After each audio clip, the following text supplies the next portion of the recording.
আম্মু, কে হারামজাদা আমার পাটা শেষ করে দিল একদম।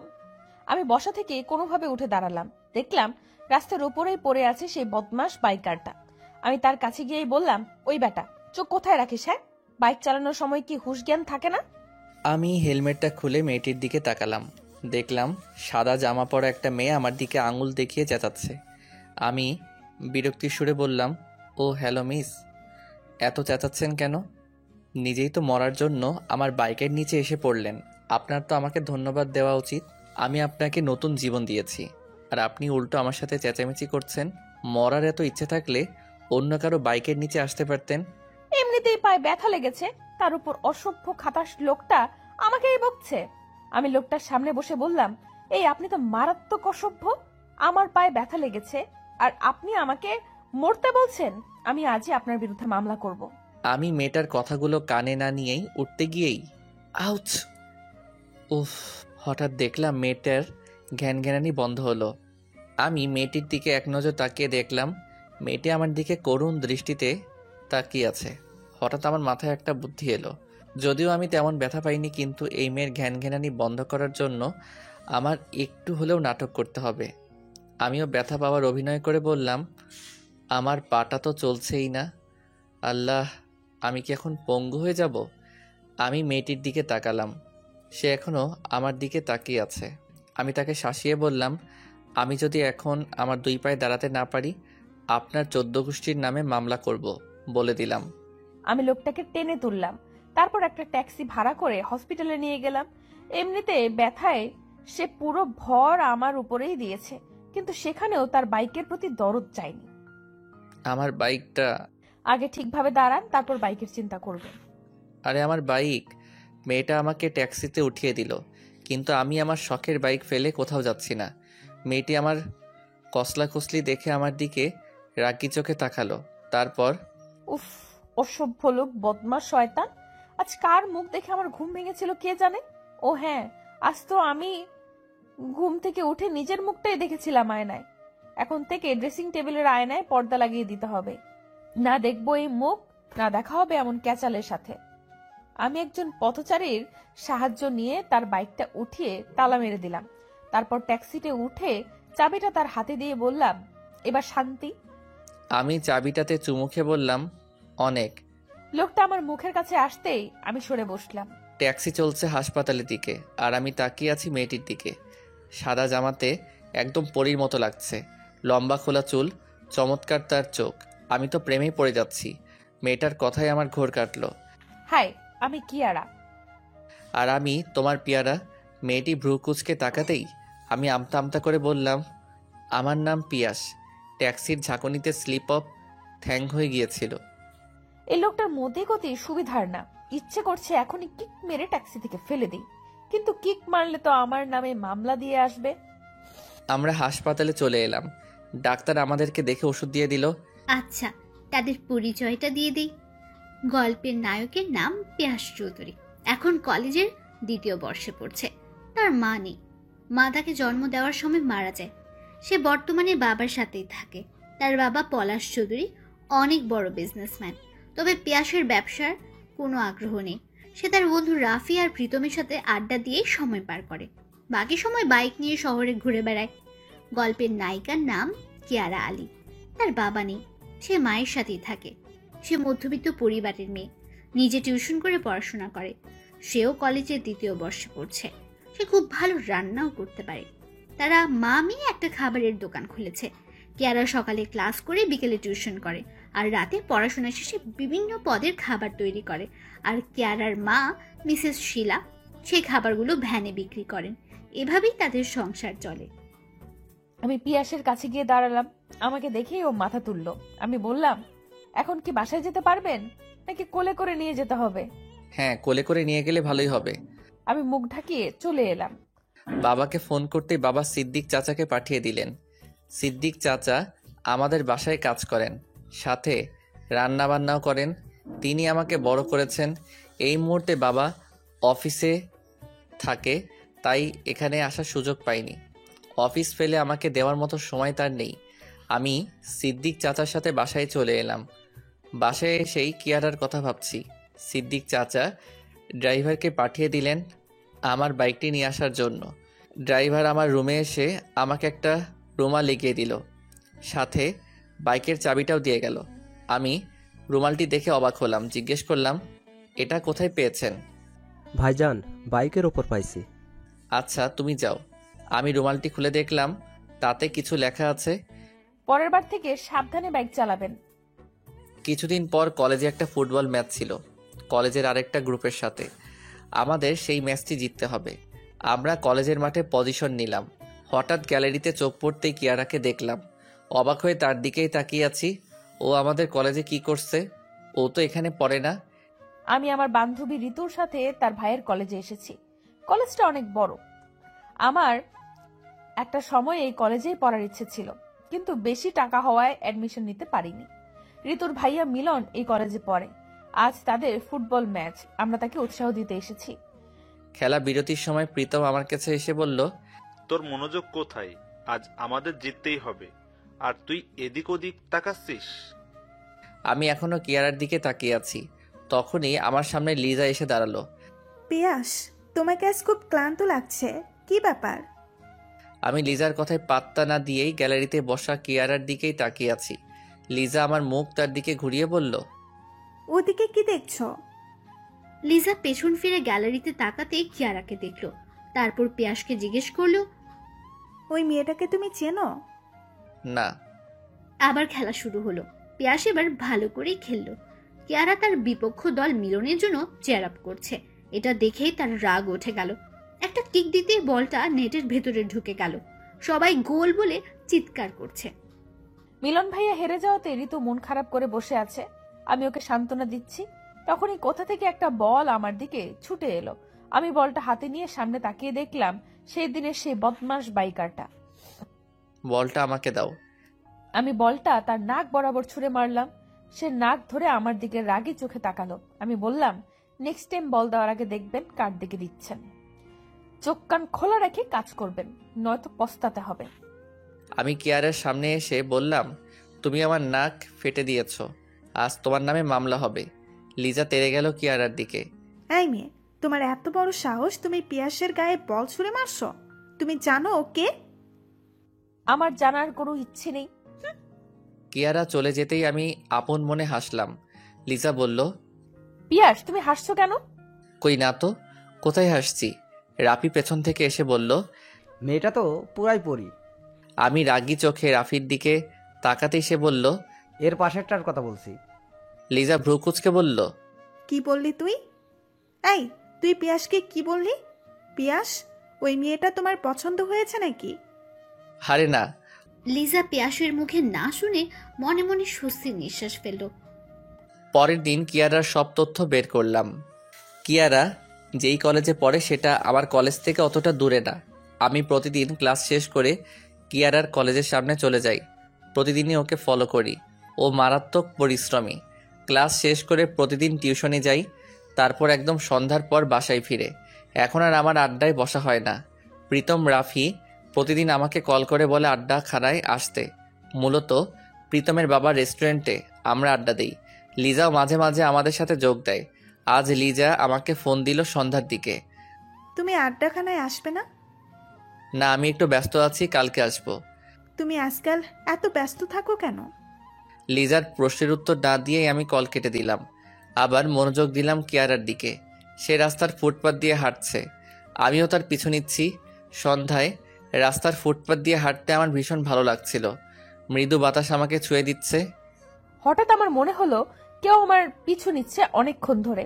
পেছন ফিরে তাকিয়ে দেখি, আরে এটা তো সেই দিনের সেই ছেলেটি। আমি এবার দাঁড়িয়ে গেলাম। আমাকে দাঁড়িয়ে থাকতে দেখে ছেলেটিও দাঁড়িয়ে গেল। আমি ছেলেটির সামনে এসে বললাম, এই যে মিস্টার, অনেকক্ষণ ধরে দেখছি আপনি আমার পিছু নিচ্ছেন, আপনার সমস্যাটা কোথায়? আমার সমস্যা? আপনি কি পাগল হয়ে গেছেন? আমি আপনার পিছু নেব কেন? আমার কি আর কোনো কাজ নেই? মনে তো তাই হচ্ছে। দেখেন, এটা সরকারি রাস্তা, এখানে সবাই হাঁটাচলা করতে পারবে। এখন তো আমার মনে হচ্ছে আপনি আমার পিছু পিছু যাচ্ছেন। দেখেন মিস্টার, আমি আপনার সামনে আর আপনি আমার পেছনে, তাহলে কে কার পিছু নিচ্ছে সেটা বোঝাই যাচ্ছে। আমি কিয়ারার প্রশ্নের উত্তর না দিয়ে আবারও পিছন ঘুরে আড্ডাখানায় চলে এলাম। কয়েকদিন ধরে মায়ের শরীর ভালো না। আজ মায়ের সাথে একটা লোক দেখা করতে এসেছে। তাকে দেখে যথেষ্ট বড় লোক মনে হচ্ছে। এই লোকটা কেন মায়ের সাথে দেখা করতে এসেছে বুঝতে পারছি না। মিস্টার চৌধুরী শিলার হাত ধরে হাসপাতালে বসে আছেন। শিলা চৌধুরী সাহেবকে বলল, তুমি এখানে কেন এসেছো? আমাকে আর কিয়ারাকে একা থাকতে দাও। তোমার শরীর ভালো না, তুমি এতদিন একা একা অনেক পরিশ্রম করেছো। আর না, আমি তোমাকে বাসায় নিয়ে যাব। কোন পরিচয় নিয়ে যাবে? তোমার বাবার জন্য তুমি আমাদের বিয়েটা সমাজের কাছে গোপনে রেখেছিলে। কিয়ারা তোমার মেয়ে, কিন্তু তুমি এই সত্যটা কাউকে জানাওনি। তোমার দ্বিতীয় স্ত্রীর মৃত্যুর পরও তুমি আমাদের দেখতে আসোনি।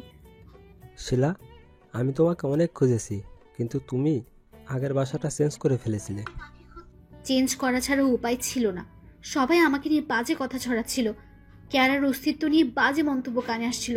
কিন্তু সত্য তো এটাই যে আমি তোমার প্রথম স্ত্রী, আমি বিবাহিত, আমার মেয়ে তোমার প্রথম সন্তান। মিস্টার চৌধুরী সিদ্ধান্ত নিলেন তিনি শিলাকে ঘরে তুলবেন। সমাজের সামনে এবার তার স্ত্রীকে স্বীকৃতি দেবেন। কিন্তু তার ছেলে পেয়াস যদি এই সত্যটা মেনে নিতে না পারে? ক্লাস শেষে মাঠে এসে দেখলাম কিয়ারা একপাশে বসে আছে।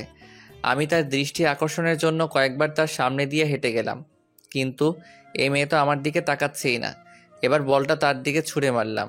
কিয়ারা রাগী দৃষ্টিতে আমার দিকে তাকালো। আমি পিয়াসের হাতে বল দিয়ে বললাম, তুমি কি প্রতিজ্ঞা করে ফেলেছো? তুমি কি প্রতিজ্ঞা করে ফেলেছো যে প্রতিদিন আমাকে বিরক্ত করবে? আমি মাথা নাড়লাম, তারপর অন্যদিকে মুখ ঘুরিয়ে দাঁড়িয়ে রইলাম। আমি পিয়াসকে পাশ কেটে চলে আসতে যাব, তখনই সে আমার হাত ধরে ফেললো। আমি কিয়ারাকে নিজের কাছে টেনে আনলাম।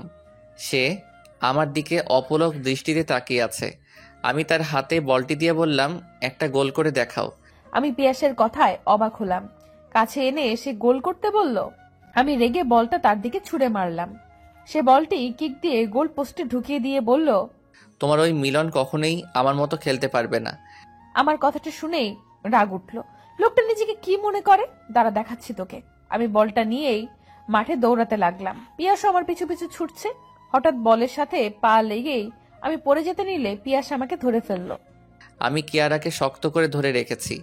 আমার নিঃশ্বাস তার মুখের উপর পড়ছে। হঠাৎ লিজার কণ্ঠে আমার ঘোর কাটলো। লিজা আর প্রীতম একসাথেই ছিল। তারা আমাদের সামনে এলো। আমার হাত ধরে কিয়ারাকে বলল, এই মেয়ে, তুমি এখানে কি করছো? আরে কিয়ারা, তুমি? তুই কিয়ারাকে চিনিস? হ্যাঁ, আমি ওনার রেস্টুরেন্টে অনেকবার খাবার বিক্রি করেছি। You disgusting! প্রিয়তম, তুই ওর হাতে বানানো খাবার রেস্টুরেন্টে নিস? ডিসগাস্টিং কেন বলছিস? কিয়ারা অনেক ভালো রাঁধুনি। ওই যে আমাদের রেস্টুরেন্টের শার্মাটা, ওই তো বানাই। সত্যি? ওটা তো মারাত্মক। লিজা আমার হাত চেপে ধরতেই আমি চুপ হয়ে গেলাম। আমার মোটেও ভালো লাগেনি ওই শর্মাটা। যাই হোক, লিজা, তোর টেস্ট নষ্ট হয়ে গেছে হয়তো। তা কিয়ারা, ওই দিন কলেজে তোমাকে দেখেছিলাম। হ্যাঁ, আমার ফ্রেন্ড ঋতুর ভাই মিলনের ম্যাচ ছিল, ওর সাথে এসেছিলাম। আমি কিয়ারার কথা শুনে মনে মনে খুশি হলাম। আমি ভেবেছিলাম মিলন ওর বয়ফ্রেন্ড, কিন্তু এখন জানলাম অন্য কিছু। তাই কেন যেন খুব ভালো লাগছে। কিয়ারাকে পাওয়ার একটা সুযোগ এখনো আমার আছে। পিয়াস নিজের অজান্তেই কিয়ারাকে ভালোবেসে ফেলেছে, কিন্তু সে এখনো জানে না তার বাবার প্রথম স্ত্রী কিয়ারার মা মিসেস শিলা। শিলা অসুস্থ হওয়ার পর চৌধুরী সাহেব শিলা আর কিয়ারাকে বাসায় আনার সিদ্ধান্ত নিলেন। যদিও কিয়ারা জানে না চৌধুরী সাহেবই তার জন্মদাতা। এদিকে বাসায় এসে পিয়াস যখন জানতে পারল কিয়ারা খুব শীঘ্রই তার সৎ বোন হতে যাচ্ছে, তখনই তার মাথায় বাজ পড়ল। আমি ভাবতেও পারছি না বাবা, তুমি এই বয়সে বিয়ে করবে। তুমি এত তাড়াতাড়ি মাকে ভুলে গেছো? তোমার এখন এই সত্য জানা উচিত যে কিয়ারা আমার মেয়ে, আর তোমার বোন শিলা আমার প্রথম স্ত্রী। তোমার দাদা জোর করেই তোমার মায়ের সাথে আমার বিয়ে দেন। আমি এই বিয়ে কখনোই মানিনি। আমি রুমে এসে বসে আছি। আমি এতদিন যাকে ভালোবেসেছি সে আমার বোন। ছি, নিজের উপরই ঘৃণা জন্মাচ্ছে। পিয়াসের সাথে এই কয়দিন একদমই কথা হয়নি। আমি এই বাসায় আসার পর থেকেই পিয়াস চুপচাপ থাকে। আজ প্রীতমের সাথে তার রেস্টুরেন্টে কাজ করছিলাম। হঠাৎ কোথাও থেকে পিয়াস এসে আমার হাত টেনে ধরে নিয়ে গেল। কিয়ারা আর প্রীতমকে একসাথে দেখেই আমার মাথা খারাপ হয়ে গেছে। কি সমস্যা আপনার? প্রীতমের সাথে তোমার এত কিসের কথা? আমি এই রেস্টুরেন্টে কাজ নিয়েছি। কেন? তোমার কাজ করতে হবে কেন, তাও রেস্টুরেন্টে? বাবা তো এখন আমার চেয়ে বেশি হাত খরচ তোমাকে দিচ্ছে। আমার বাবাকে তো কেড়েই নিয়েছো, এখন আমার বন্ধুর সাথেও কি বোঝাতে চাচ্ছেন আপনি? আমি প্রীতমের সাথে কথা বললে আপনার সমস্যা কোথায়? আমার সমস্যা আছে। আপনার সমস্যা নিয়ে আপনি থাকেন, আমার কোনো যায় আসে না। তুমি প্রীতম থেকে দূরে থাকবে। কখনোই না। কিয়ারা মুখ বাঁকিয়ে চলে গেল। আমি বাসায় চলে এলাম। কোনোভাবে নিজেকে শান্ত রাখতে পারছি না। আমি মানতেই পারছি না কিয়ারা আমার বোন। রাগের মাথায় জিনিসপত্র যা সামনে পাচ্ছি ভেঙে ফেলছি। তখনই সিদ্দিক চাচা এসে আমাকে থামালেন। তুমি জিনিসপত্র ভাঙছো কেন? আমি নিচে এসে বাবার প্রশ্নের সম্মুখীন হলাম। কি হলো, উত্তর দাও। আমি কিয়ারাকে ভালোবাসি। বাবা আর মিসেস শিলা আমার কথা শুনে চমকে উঠলেন। কি বললে তুমি? I love Kiara. কিয়ারা তোমার বোন? সব আপনার জন্য হয়েছে। আপনি আমার মাকে ধোঁকা দিয়েছেন এই মহিলার জন্য। আপনার জন্য আমি কিয়ারাকে হারিয়ে ফেলেছি। I hate you. পিয়াস, আমি পেছন ফিরে কিয়ারাকে দেখে থমকে গেলাম। ওকে দেখে আমার রাগ আর কষ্ট মাথাচাড়া দিয়ে উঠল। ওকে ধাক্কা দিয়ে বেরিয়ে বাইকটা স্টার্ট দিলাম। স্পিড বাড়াতেই লাগলাম। আজ মরেই যাব। মাকে হারানোর পর আমি একাই ছিলাম। বাবার আদর পাইনি। তিনি সারাদিন অফিসে ব্যস্ত থাকতেন। আজ যখন কাউকে ভালোবাসলাম সে আমার বোন হয়ে গেল। আমার সাথেই কেন এমন হলো? হঠাৎ একটা গাড়ি সামনে আসতেই পিয়াসের বাইক উল্টে গেল। পিয়াসকে হাসপাতালে নেওয়া হলো। ডাক্তার বলল তার অবস্থা শোচনীয়। লিজা, প্রীতম, রাফি, কিয়ারা, তার মা, মিস্টার চৌধুরী সবাই হাসপাতালে এলেন। সবাই পিয়াসের সুস্থতার জন্য অপেক্ষায় বসে আছে। মিস্টার চৌধুরী, আপনার সাথে কথা আছে। হ্যাঁ বলুন। পিয়াস কি জানে আপনি ওকে এই হাসপাতাল থেকে দত্তক নিয়েছেন? না ডাক্তার। পিয়াসের আসল বাবা আর আসল মায়ের কোনো খবর পেয়েছেন? না। ওর কিছু শারীরিক সমস্যা আছে। আমরা খুব শীঘ্রই ওর চিকিৎসা শুরু করব। লিজা বাইরে কান পেতে সব শুনে ফেলল। সে মনে মনে বলল, আমি এই কথা পিয়াসকে জানিয়ে দিলে ও এই বাসা ছেড়ে আমার কাছে চলে আসবে, আর তখন আমি ওকে কিয়ারার সাথে আর কোনো যোগাযোগ করতে দেব না। পিয়াস শুধু আমার। পিয়াসের জ্ঞান ফিরতেই লিজা তাকে সব সত্য বলে দিল। পিয়াস সত্যি সত্যি সে বাসা ছেড়ে লিজার বাসায় চলে গেল। মিস্টার চৌধুরী পিয়াসকে আটকাতে পারলেন না। যাওয়ার আগে পিয়াস বলে গেল, আমার জন্য তুমি অনেক করেছো বাবা। আমি আর তোমার জীবনে ঝামেলা বাড়াতে চাই না। তুমি ভালো থেকো। আমি সকালে লিজার বাসায় পিয়াসের সাথে দেখা করতে এলাম। লিজা আমাকে বাসায় ঢুকতেই দিচ্ছিল না। তখনই পিয়াস এলো। তুমি এখানে কেন এসেছো? তোমাকে দেখতে এসেছি। বাসায় চলো পিয়াস। ওটা আমার বাসা না। আমি অনাথ।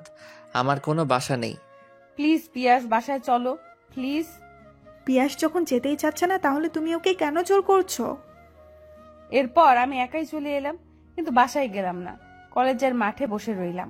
হঠাৎ পিয়াসকে দেখলাম। পিয়াস আমার দিকেই আসছে। আমি কিয়ারার পাশে বসলাম।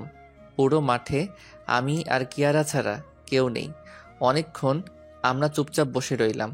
হঠাৎ কিয়ারা আমার কাঁধে মাথা রাখলো। আমি তার দিকে তাকালাম। প্লিজ বাসায় চলে এসো। আমি বাসায় এলে তোমার কি হবে? অনেক কিছুই হবে। ওটা আমার বাসা না, তোমার বাসা, তোমার বাবার বাসা। আমি তো অনাথ। বারবার এক কথা কেন বলছো? আমি তোমাকে ভালোবাসি কিয়ারা। কিয়ারা আমার দিকে তাকালো। তার চোখের কোণে অশ্রু জমেছে।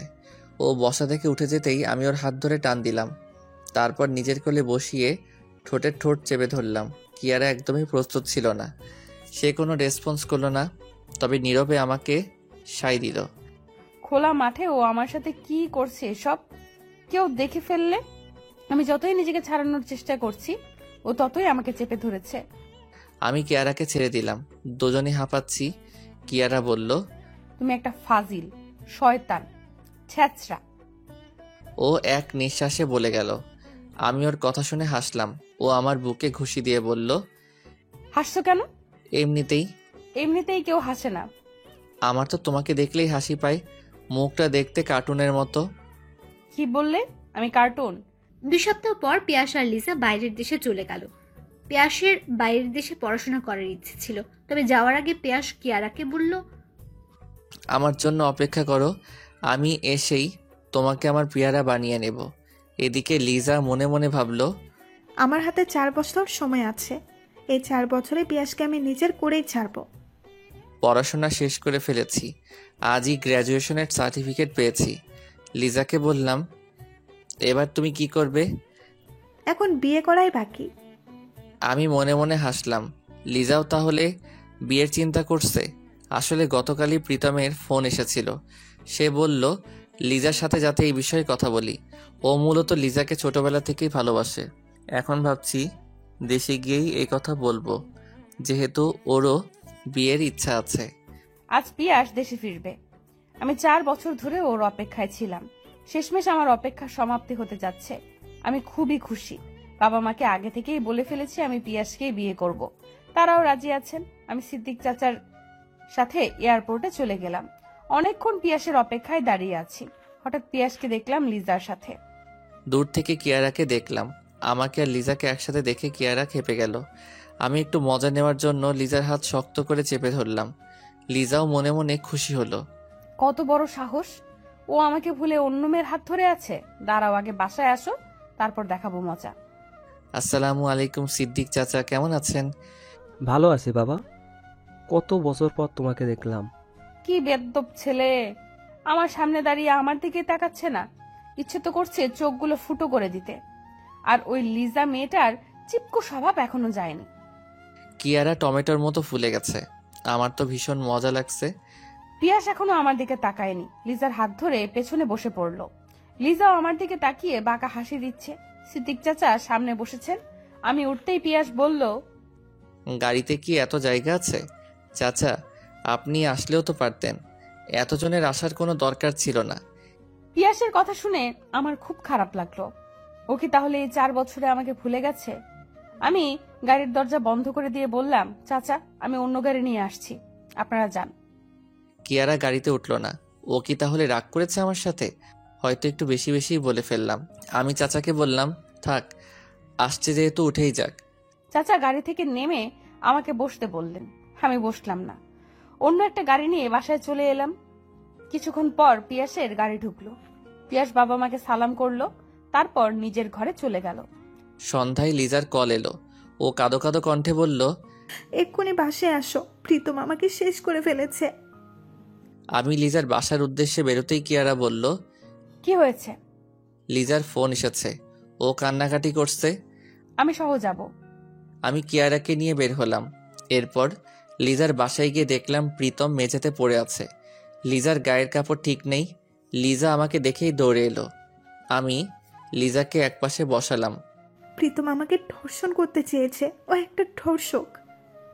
আমার মাথাটা ভো ভো করছে। প্রীতম এমন কাজ করবে আমার বিশ্বাসই হচ্ছে না। ও তো লিজাকে ভালোবাসতো। প্রীতম তোমাকে ভালোবাসে লিজা। চুপ, তুমি কেন কথা বলছো? তুমিই তো প্রীতমকে বলেছো আমার সম্মান নষ্ট করতে, যাতে পিয়াস তোমারই হয়ে যায়। আমি লিজার দিকে তাকালাম। লিজা বলল, ও সব করেছে পিয়াস, এই মেয়েই প্রীতমকে পাঠিয়েছে। সব মিথ্যে কথা। আমি কেন এমনটা করব? আমার কাছে প্রমাণ আছে। লিজা একটা ফোন রেকর্ডিং শোনালো। সেখানে স্পষ্ট শোনা যাচ্ছে কিয়ারা বলছে, আজই ওকে আমাদের জীবন থেকে সরিয়ে দাও। এরপর পিয়াসের সাথে আমার বিয়ে হবে। ওর নামেই বাবা সব সম্পত্তি লিখে দিয়েছে। ওকে বিয়ে করলে সেই সম্পত্তিতে আমারও অধিকার থাকবে। ওর কাছ থেকে সব লিখে নিয়ে আমরা পালিয়ে যাব। আমি স্তব্ধ হয়ে শুনছি। কিয়ারা আমার দিকে নির্বাক তাকিয়ে আছে। লিজা আমার বুকে মুখ গুজে রেখেছে। রেকর্ডিং শেষে লিজা বলল, এখন তোমার বিশ্বাস হয়েছে?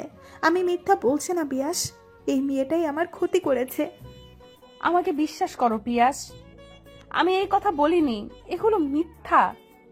এই রেকর্ডিংগুলো। আমি মনে মনে ভাবলাম, কণ্ঠটা তো আমার, কথাগুলো আমিই বলছি। কিন্তু এই কথাগুলো এক এক সময় এক একটা বিষয় বলেছি। কেউ একজন সবগুলো রেকর্ডিং যুক্ত করেছে আর এমন ফেক রেকর্ডিং বানিয়েছে। কিন্তু আমার কথা কে বিশ্বাস করবে? আমি বাসায় চলে এলাম। কিয়ারা আমার সাথে ছলনা করেছে এটা আমি মানতেই পারছিলাম না। সারা রাত কান্না করেছি। 4 বছর ধরে ওকে ভালোবেসেছি। অপেক্ষা করেছি ওকে আপন করে নেওয়ার। কিন্তু আজ জানলাম ও আমাকে ভালোই বাসতো না। সব সম্পত্তির জন্য করেছে। আমি কিয়ারাকে শেষ করে দেব। যেই মেয়ে আমাকে কষ্ট দিয়েছে তাকে আমি ভালো থাকতে দেব না। পরের দিন মিস্টার চৌধুরী নাস্তার টেবিলে বিয়ের কথা বললেন। পিয়াসও রাজি হয়ে গেল, কিন্তু কিয়ারা খুব অবাক হলো। পিয়াস মিথ্যে রেকর্ড শুনেও আমাকে বিয়ে করতে চাইছে, কিন্তু কেন? তাহলে কি ও এসব বিশ্বাস করেনি? আমি নাস্তা শেষেই পিয়াসের ঘরে গেলাম। কেন এসেছে এখানে? তুমি বিয়ের জন্য রাজি হলে কেন? কারণ আমি তোমাকে ভালোবাসি। তুমি কি ওই রেকর্ডিংগুলো বিশ্বাস করনি? না। পিয়াস ওই রেকর্ডিংগুলো মিথ্যে। পিয়াস চুপ করে আছে। আমি বললাম, কিছু তো বলো। বিশ্বাস করো রেকর্ডিংগুলো মিথ্যা ছিল। হ্যাঁ, কথাগুলো আমিই বলেছি, কিন্তু এক এক সময় এক একটা কথা বলেছি। কেউ একজন সবগুলো কথাকে একসাথে করে ফেলেছে। পিয়াস, আমাকে বিশ্বাস করেছে তুমি? আমি তোমাকে ভালোবাসি পিয়াস। আমি তোমাকে বিশ্বাস করেছি। আজ পিয়াসের সাথে আমার বিয়ে, কিন্তু পিয়াস ক্লাবে আসেনি। আমি চুপচাপ বসে আছি। রাত 9টা 10টা এইভাবে অনেক সময় পার হয়ে গেল। ক্লাবে অনেক লোকে অনেক কিছুই বলছে, আমি এখনো বসে আছি। আমি লিজা আর আমার ঘনিষ্ঠ ছবি কিয়ারাকে পাঠিয়ে দিলাম। মেসেজের শব্দ কানে আসতেই আমি ফোন হাতে নিলাম। পিয়াস একটা ছবি পাঠিয়েছে। পিয়াস লিজাকে জড়িয়ে ধরে বিছানায় শুয়ে আছে। আমি ছবিটা দেখে ক্লাব থেকে ওই অবস্থায় বেরিয়ে পড়লাম। আমাকে সবাই পেছন থেকে ডাকছে, কিন্তু আমার হুঁশ নেই। হঠাৎ গাড়ির হর্নের শব্দ কানে এলো। এরপর আর কিছু মনে নেই। 1 বছর পর। কিয়ারা আজ রেসপন্স করেছে, তার আঙুলগুলো হালকা নড়ছে। আমি দৌড়ে বাবাকে ডাকলাম। বাবা এসে কিয়ারার পাশে বসলো। কিয়ারা, মা আমার, বাবাকে শুনছো? একবার আমার দিকে তাকাও মা। কিয়ারা এখনো ফ্যানের দিকে তাকিয়ে আছে। আজ 1 বছর হয়ে গেছে কিয়ারা প্যারালাইজড। 1 বছর আগে ক্লাব থেকে বেরিয়ে রাস্তায় ওর অ্যাক্সিডেন্ট হয়, সেই থেকে ওর এই অবস্থা। কিয়ারার মা কয়েক মাস আগে মারা গেছেন। উনিও অনেক আগে থেকে অসুস্থ ছিলেন। সেই দিন রেকর্ডিংগুলো মিথ্যে ছিল।